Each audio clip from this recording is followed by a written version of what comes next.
देख रहे हैं राष्ट्रीय समाचार और मैं हूं आपके साथ प्रिया पांडे।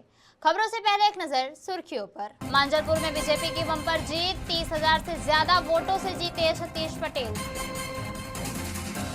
यूपी विधानसभा में सियासी घमासान, सत्र शुरू होते ही सरकार पर सपा का हमला। सुप्रीम कोर्ट का सख्त संदेश, हिंसा करने वालों को नहीं मिलेगी राहत। असम में बाढ़ का कहर, 85 मौतें, तबाही के बीच सीएम ने संभाला मोर्चा। कांवड़ यात्रा में बड़ा बवाल, एम्बुलेंस की टक्कर के बाद हाईवे पर लगा जाम। गुजरात के वडोदरा जिले के मांजलपुर विधानसभा सीट पर हुए उपचुनाव में भारतीय जनता पार्टी ने बड़ी जीत दर्ज की है। बीजेपी उम्मीदवार सतीश पटेल ने कांग्रेस उम्मीदवार भीखा रबारी को 30,630 वोटों के भारी अंतर से हराकर सीट अपने नाम कर ली। मतगणना के 20 राउंड के बाद सतीश पटेल को 55,481 वोट मिले, जबकि कांग्रेस उम्मीदवार भीखा रबारी को 24,851 वोटों से संतोष करना पड़ा।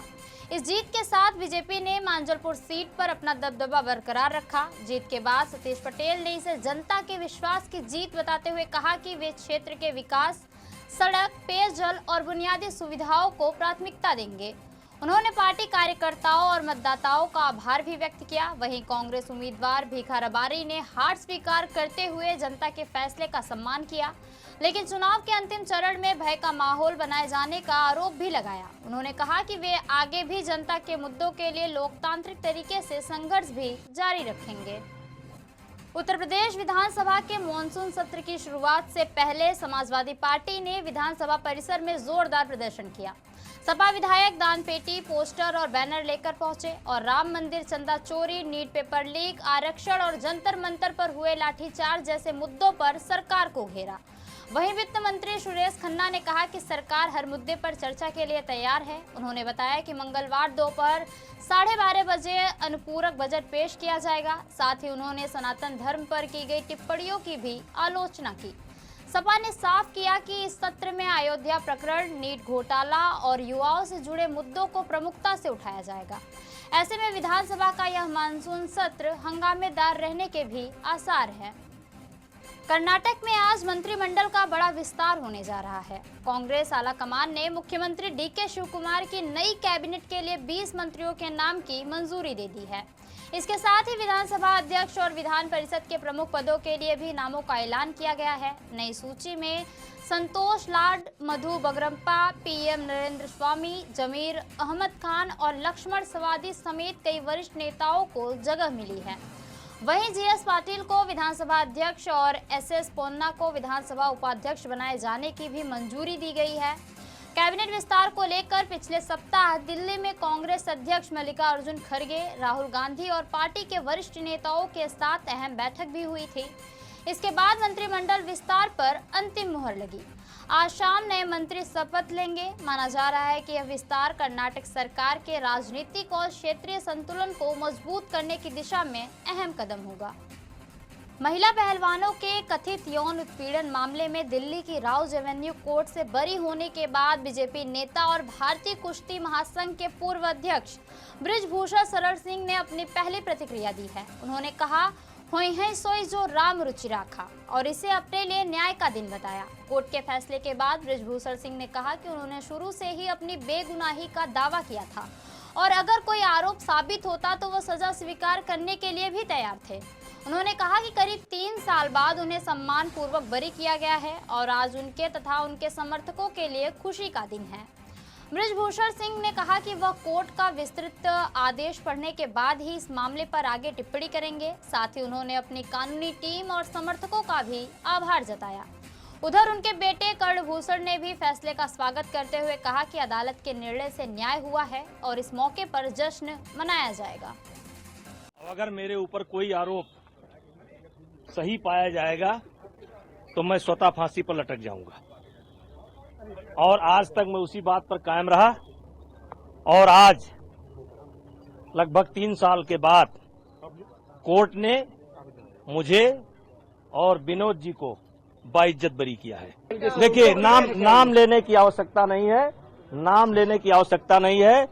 पहलवानों के साथ साथ ये आज जो बड़ी बड़ी पार्टियां आप देख रहे हैं, याद करिए जंतर मंतर पर कौन नहीं बैठा था? प्रियंका जी चली आई। आम आदमी पार्टी तो पूरा खाने पाने की व्यवस्था कर रही थी। लेफ्ट राइट जो आप देखते हैं ना, यहां कोई बचा था? मेरी फांसी की मांग हो रही थी, जिंदा जला देने की मांग हो रही थी। अब वो लोग अपने गिरबान में देखें, समय आने पर जवाब दिया जाए। 15-16 साल से की उम्र से ही संघर्ष देख रहा हूं और मैं हमेशा जो कमजोर थे, जिनका हक मारा जाता था, मैं उनके पक्ष में खड़ा होता था और मुझे अपने आप के ऊपर विश्वास था। मैं सामने वाले को नहीं जानता हूं कि सामने वाले के दिल में क्या है, लेकिन मैं अपने आप को जानता था और मुझे पूरा विश्वास था कि मेरे साथ न्याय होगा और मेरे साथ न्याय हुआ और कभी मैंने अपने आप को अपराधी महसूस ही नहीं किया। नीट परीक्षा को लेकर हुए छात्र प्रदर्शन और हिंसा के मामलों पर सुप्रीम कोर्ट ने सख्त रुख अपनाया है। कोर्ट ने साफ कहा है कि गंभीर अपराध में शामिल लोगों को किसी तरह की राहत नहीं मिलेगी। सुनवाई के दौरान सॉलिसिटर जनरल ने अदालत को बताया कि सरकार छात्रों के खिलाफ अनावश्यक कार्रवाई नहीं चाहती, लेकिन प्रदर्शन की आड़ में हिंसा और गंभीर अपराध करने वालों को बख्शा नहीं जा सकता। उन्होंने कहा कि ऐसे मामलों में कानून के मुताबिक कार्रवाई जारी रहेगी। मुख्य न्यायाधीश ने कहा कि यह जांचना होगा कि कितने एफआईआर सामान्य छात्रों पर दर्ज हैं और कितने मामलों में गंभीर आपराधिक गतिविधियों या आपराधिक पृष्ठभूमि वाले लोग शामिल हैं। कोर्ट ने यह भी स्पष्ट किया कि अगर किसी पुलिस अधिकारी ने भी कानून का उल्लंघन किया है तो उसे भी संरक्षण नहीं मिलेगा। सुप्रीम कोर्ट ने सभी पक्षों से जवाब मांगा है और मामले की अगली सुनवाई 19 अगस्त को तय की गई है। इस दिन संभावित जांच समिति के गठन और उसके कार्यक्षेत्र पर भी विचार किया जाएगा। दिल्ली के आईजीआई एयरपोर्ट पर कस्टम विभाग ने ड्रग्स तस्करी की एक और बड़ी कोशिश को नाकाम कर दिया है। इस बार तस्करों ने हाइड्रोपोनिक गांजा छिपाने के लिए किटकैट चॉकलेट के पैकेटों का इस्तेमाल किया था। फुकेट से आए एक यात्री के सामान की जांच के दौरान किटकैट चॉकलेट के पैकेटों के भीतर छिपाकर लाई गई 2 किलोग्राम हाइड्रोपोनिक गांजा बरामद किया गया है। कस्टम विभाग ने आरोपी को एनडीपीएस एक्ट के तहत गिरफ्तार कर लिया है और अधिकारियों के मुताबिक ड्रग्स तस्कर लगातार नए तरीके अपना रहे हैं। इससे पहले गीजर, मिक्सर और ट्रॉली बैग में भी नशीले पदार्थ छिपाकर तस्करी की कोशिशें पकड़ी जा चुकी हैं, लेकिन एफआईए के तहत एआई आधारित प्रोफाइलिंग और हाई रेजोल्यूशन एक्सरे स्कैनिंग की मदद से कस्टम विभाग लगातार ऐसे नेटवर्क का भंडाफोड़ कर रहा है। कस्टम विभाग के अनुसार पिछले 2 महीनों में दिल्ली एयरपोर्ट पर 140 किलोग्राम से अधिक मादक पदार्थ जब्त किए जा चुके हैं और 22 से ज्यादा तस्करों को गिरफ्तार भी किया गया है। अब जांच एजेंसियां इस नेटवर्क के अंतर्राष्ट्रीय कनेक्शन की भी पड़ताल कर रही हैं। असम में बाढ़ ने भारी तबाही मचा दी है। लगातार बारिश और उफनती नदियों ने कई जिलों को अपनी चपेट में ले लिया है। अब तक बाढ़ से 85 लोगों की मौत हो चुकी है, जबकि लाखों लोग प्रभावित हुए हैं। सबसे ज्यादा नुकसान शिवसागर जिले के नेपाली कुटी गांव में हुआ है, जहां बाढ़ ने पूरे गांव की तस्वीर ही बदल दी है। कभी डेयरी उत्पादन के लिए मशहूर यह गांव अब तबाही की मिसाल बन चुका है। करीब 150 परिवारों में से दर्जनों के घर पूरी तरह बह गए या रहने लायक नहीं बचे हैं। मुख्यमंत्री हेमंत बिस्वा शर्मा ने प्रभावित इलाकों का दौरा कर हालात का जायजा लिया और उन्होंने कहा कि तबाही कल्पना से ज्यादा है और सरकार प्रभावित लोगों की हर संभव मदद करेगी। उन्होंने गांवों के पुनर्निर्माण का भी भरोसा दिलाया। फिलहाल राहत और बचाव अभियान जारी है। प्रशासन सुरक्षित स्थानों पर लोगों को पहुंचाने, राहत सामग्री उपलब्ध कराने और बुनियादी सुविधाएं बहाल करने में जुटा हुआ है। लेकिन बाढ़ से हुए नुकसान ने हजारों परिवारों के सामने आजीविका और पुनर्वास की बड़ी चुनौती भी खड़ी कर दी है। Devastation is beyond imagination. It is a huge devastation. Whatever we have seen in television, it is more than that. So we'll try to help people completely. Whatever is possible from the government side, we will extend all cooperation. Sir, it will actually time to rehabilitation. Yes, rehabilitation, we have to rebuild this village also. पश्चिम बंगाल में एक बार फिर नोटों का पहाड़ मिला है। मालदा जिले के मंगलबाड़ी इलाके में पुलिस संयुक्त कार्रवाई के दौरान एक किराए के फ्लैट से 2 करोड़ 40 लाख रुपए से अधिक नगद, सोना और प्रतिबंधित कप सिरप बरामद किया गया है।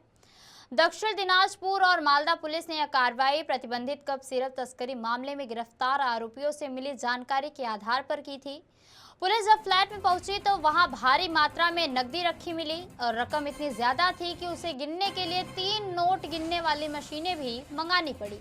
तलाशी के दौरान पुलिस ने करीब 20 ग्राम सोना, एक लैपटॉप और अन्य संदिग्ध सामान भी बरामद किया है। मामले में 3 लोगों को गिरफ्तार भी किया गया है और उनसे पूछताछ भी जारी है।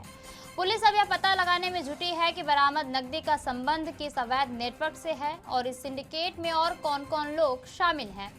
हाल के दिनों में बंगाल में नकदी और सोने की बड़ी बरामदगियों की कई घटनाएं सामने आ चुकी हैं, जिससे राज्य में अवैध वित्तीय नेटवर्क को लेकर सवाल और भी गहरे हो गए हैं। दिल्ली मेरठ हाईवे पर सावन के दौरान बड़ा हादसा हो गया। हरिद्वार से गंगा जल लेकर लौट रहे कांवड़ियों की ट्रैक्टर ट्राली को एक सरकारी एम्बुलेंस ने टक्कर मार दी।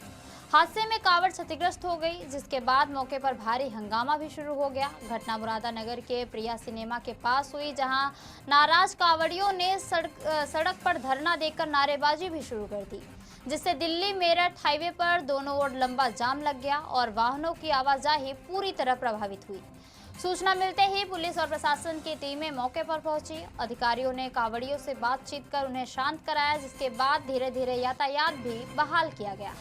फिलहाल पुलिस पूरे मामले की जांच कर रही है और यह पता लगाया जा रहा है कि यह हादसा लापरवाही से हुआ या इसके पीछे कोई अन्य कारण भी था। ईरान में भारत ने अपना नया राजदूत नियुक्त कर दिया है। भारतीय विदेश सेवा के वरिष्ठ अधिकारी विश्वेश नेगी को तेहरान में भारत का नया राजदूत बनाया गया है। यह नियुक्ति ऐसे समय में हुई जब पश्चिम एशिया में लगातार तनाव बना हुआ है। विश्वेश नेगी 2002 बैच के IFS अधिकारी हैं और फिलहाल विदेश मंत्रालय में संयुक्त सचिव के पद पर कार्यरत हैं। इससे पहले वे रक्षा मंत्रालय में अंतर्राष्ट्रीय सहयोग से जुड़े कई महत्वपूर्ण दायित्व भी संभाल चुके हैं। उन्हें वैश्विक कूटनीति और रणनीतिक मामलों का लंबा अनुभव है। सरकार का मानना है कि ईरान जैसे अहम साझेदार देश में उनकी नियुक्ति भारत के रणनीतिक, आर्थिक और कूटनीतिक हितों को मजबूत करने की महत्वपूर्ण भूमिका निभाएगा। माना जा रहा है कि वे जल्द ही तेहरान में अपना कार्यभार भी संभाल लेंगे। तो ये थी अब तक की खास खबरें, और खबरों के लिए बने रहिए राष्ट्रीय समाचार के साथ। तब तक के लिए नमस्कार।